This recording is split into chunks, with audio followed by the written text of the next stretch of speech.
दीर्घ दिनर दाबी शेष में पूरण होछि। बहु प्रतीक्षित अतिरिक्त जिला कोर्ट पट्टामुंडाई ठारे स्थापन होछि। पट्टामुंडाई सिविल कोर्ट परिसर में नूतन अतिरिक्त जिला कोर्ट को ओडिशा उच्च न्यायालय माननीय मुख्य विचारपति चक्रधारी शरण सिंह और केन्द्रापड़ा जिला दायित्व में थिबा प्रोटोकॉल जज माननीय विचारपति एसके पाणिग्राही वर्चुअल मोड रे एडीजे कोर्ट उद्घाटन करथिले।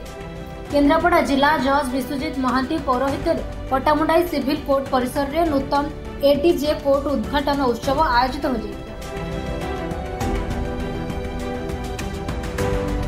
उत्सव में पट्टामुंडाई एडीजे कोर्टर नवनियुक्त विचारपति विद्याधर पृष्टि समस्त त्वरित न्याय प्रदान करने को उद्यम करने सह नूतन कोर्टर सफलता पाई समस्त सहयोग कामना करते। उत्सव में जिला रेजिस्ट्रार रमादेवी सोरेन, पट्टामुंडाई सब जज सुश्री संगीता मल्लिक प्रमुख बहु आईनजीवी समेत केन्द्रापड़ा आली राजनगर वकिल संघ कर्मकर्ता और मान्यगण्य व्यक्ति गणमाध्यम प्रतिनिधि जोग देथिले।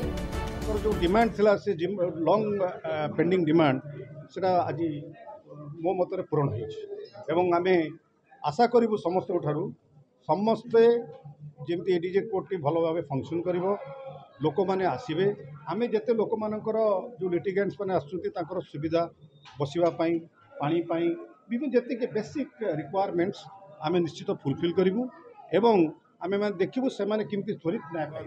समस्त डिमांड थिला जे पट्टामुंडाई गोटे एडीजे कोर्ट हो पट्टामुंडाई गोटे केन्द्रस्थल जगह जो जगह को सब लोग आसीपर।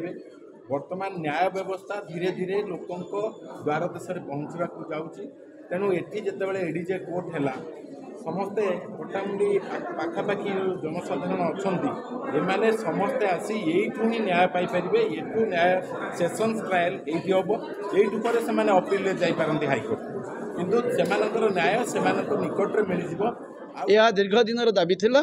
यही अतिरिक्त जिला दरज खोली सारापर ये पट्टामुंडाई अंचलवासी जो दीर्घ स्वप्न सहित जो अधिकार जो पट्टामुंडाईवासी मान दाँ निभि जाता आज पुनर्जीवित होगा जाऊँगी। यही अतिरिक्त जिला जज खोली सारापर पट्टामुंडाई एक सब डिविजन खोल बोली यह पथ परिष्कार हो पारा।